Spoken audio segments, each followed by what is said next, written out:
বাদশাহ সবাই মত পেয়ে আসছে। আমি আমি সাংবাদিক, দৈনিক গণবার্তা।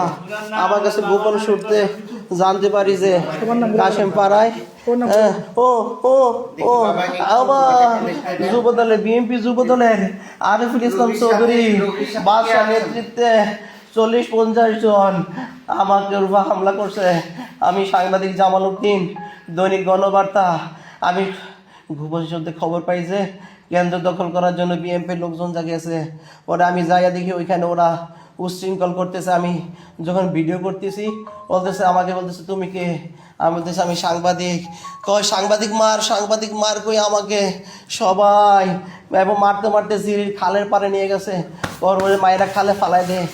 এর মধ্যে 10 মিনিট পর প্রশাসন গেছে। ও আমার কোমর শেষ, আমার মাথা, আমার গলা চিপে ধরছে। ও আপু ও ও আমার শেষ।